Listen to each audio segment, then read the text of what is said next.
बिस्मिल्लाहिर्रहमानिर्रहीम। अस्सलाम वालेकुम। अजीज तलबा व तालिबात, मैं आपको एप्सेक्स ऑनलाइन सपोर्ट प्रोग्राम की जमात हश्तम में खुश आमदीद कहती हूँ। मुझे उम्मीद है कि आप सब खैर खैरियत से होंगे और अपने आसपास लोगों का भी ख्याल रख रहे होंगे और उसके साथ अपनी पढ़ाई पर भी तवज्जो दे रहे होंगे। तलबा व तालिबात, आज हमने उर्दू कवायद व इंशा में दरख्वास्त पर काम करना है, जो कि हमारी दरसी किताब के सफ़ा नंबर 72 से 74 पर मौजूद हैं, जिसके लिए दस्तयाब ज़राए उर्दू कवायद व इंशा, मोबाइल फ़ोन, इंटरनेट वगैरह। तख्लीकी तहरीर की सिनफ़े दरख्वास्त नवीसी के उसूल व ज़वाबित को दोहराते हुए अपने स्कूल की प्रिंसिपल साहिबा के नाम दरख्वास्त लिखिए, जिसमें तलबा के किसी अहम मसले की तरफ तवज्जो दिलाइए और उसे हल करने की गुजारिश कीजिए कि मौजू पर हम आज दरख्वास्त तहरीर करेंगे।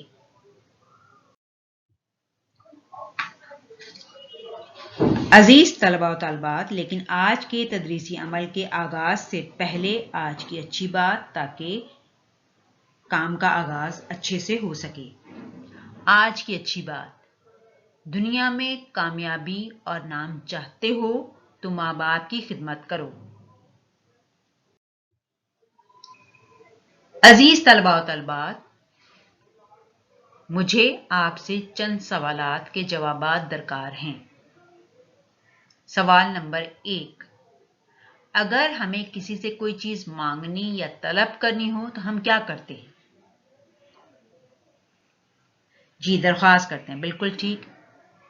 सवाल नंबर 2, हम अपने मसाइल का हल कैसे निकाल सकते हैं? बिल्कुल ठीक, बहामी गुफ्तशुनीद से, आपस में बातचीत से। सवाल नंबर 3, अपना मुद्दा बयान करने से क्या होता है? मसाइल का हल निकलता है। बिल्कुल ठीक, शाबाश।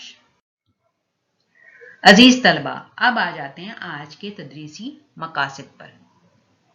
नंबर 1, तलबा में अपने मसाइल की निशानदही करने और उन्हें हल करने की समझ बूझ पैदा हो। नंबर 2, किसी भी इनफरादी या इज्तमाई मकसद की तकमील के लिए दरख्वास्त लिख सकेंगे।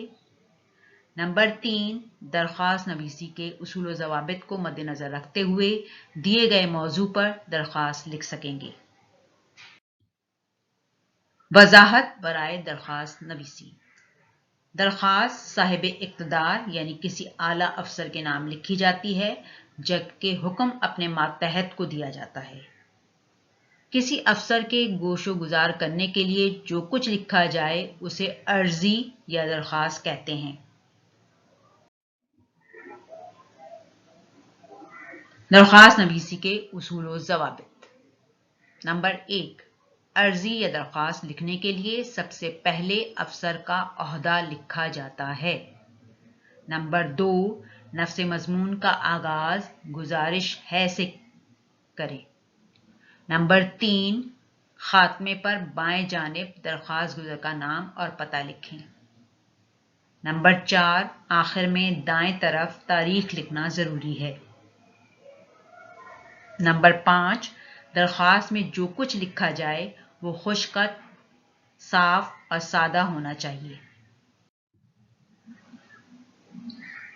अजीज तलबा, अब आ जाते हैं वजाहत बराए दरख्वास्त नवीसी। दरख्वास्त साहिब इक़्तिदार यानी किसी आला अफसर के नाम लिखी जाती है, जबकि हुक्म अपने मातहत को दिया जाता है। स्लाइड पर आप दरख्वास्त नवीसी के अज्जा मुलाहिजा कीजिए। इब्तदाई हिस्सा, दरमियानी हिस्सा, इख्तितामी हिस्सा। हर दरख्वास्त 3 हिस्सों पर मुश्तमिल होती है। इब्तदाई हिस्सा, जहां मुखातिब अलैह का जिक्र होता है।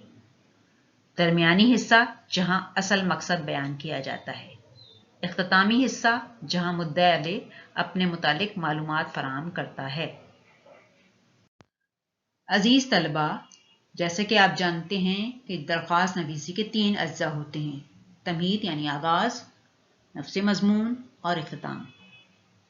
چونکہ ہمیں درخواست جو ہے وہ پرنسپل صاحبہ کے نام لکھنی ہے اور اس میں طلبہ کے اہم مسائل کی طرف توجہ دلانی ہے اور ان مسائل کو حل کرنے کی درخواست بھی کرنی ہے، لہٰذا نفس مضمون میں ہم ان مسائل کا ذکر کریں گے جو طلبہ کو درپیش ہیں اور اس کے اثرات جو ہے وہ طلبہ کی تعلیم پر کیا پڑ رہے ہیں اس کا ذکر کریں گے، اور ساتھ ہی ساتھ ان مسائل کو حل کرنے کی تجاویز بھی اس درخواست میں دی جائے گی۔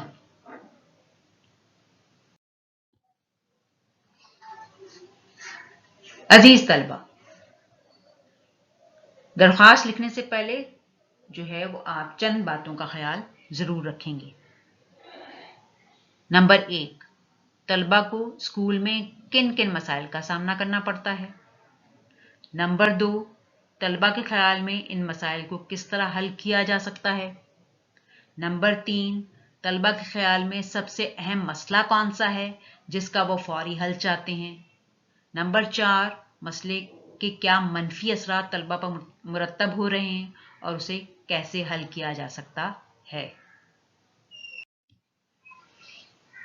عزیز طلبہ، ہر کام کا ایک معیار ہوتا ہے جس سے اس کی کامیابی کو جانچا جاتا ہے، اس لیے آ جاتے ہیں معیار کامیابی پر۔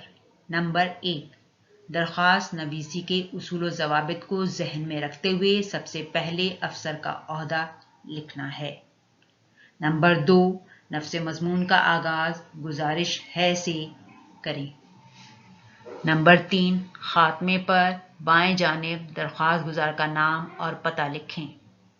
نمبر 4، آخر میں دائیں طرف تاریخ لکھنا ضروری ہے۔ نمبر 5، غیر ضروری تفصیلات سے گریز کرتے ہوئے آسان الفاظ پر مشتمل خوش خط درخواست تحریر کریں۔ عزیز طلبہ و طالبات، تحریری کام سے پہلے اب ذرا ہم اعادہ کر لیتے ہیں تاکہ ہم بہتر طور پر درخواست تحریر کر سکیں، اس لیے آ جاتے ہیں اعادے پر۔ نمبر 1، درخواست صاحب اقتدار یا اعلیٰ افسر کے نام لکھی جاتی ہے جبکہ حکم اپنے ماتحت کو دیا جاتا ہے۔ درخواست 3 حصوں پر مشتمل ہوتی ہے، ابتدائی حصہ، درمیانی حصہ، اختتامی حصہ۔ نمبر 3، درخواست کے ابتدائی حصے میں مخاطب علیہ کا ذکر ہوتا ہے، درمیانی حصے میں اصل مقصد بیان کیا جاتا ہے، جبکہ اختتامی حصے میں مدعا علیہ اپنے متعلق معلومات فراہم کرتا ہے۔ نمبر 4، صبر و تحمل اور قوت برداشت کا مظاہرہ کر کے مسائل کو مل جل کر ایک دوسرے کی مشاورت سے بڑی خوبی سے حل کیا جا سکتا ہے۔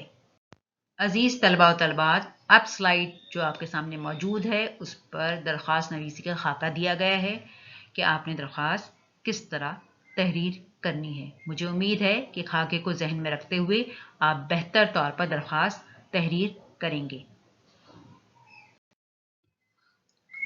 اب آ جاتے ہیں آج کے تحریری کام پر۔ اپنے اسکول کی پرنسپل صاحبہ کے نام درخواست لکھیے، اس میں طلبہ کے کسی اہم مسئلے کی طرف توجہ دلائیے اور اسے حل کرنے کی گزارش کیجیے۔ عزیز طلبہ، مجھے امید ہے کہ آپ تمام اہم نکات اور اصول و ضوابط کو مد نظر رکھ کر اپنی اسکول کی پرنسپل صاحبہ کے نام بہتر طور پر درخواست لکھیں گے اور ان میں اپنے مسائل کا ذکر بھی کریں گے اور انہیں حل کرنے کی تجاویز بھی دیں گے۔ شکریہ۔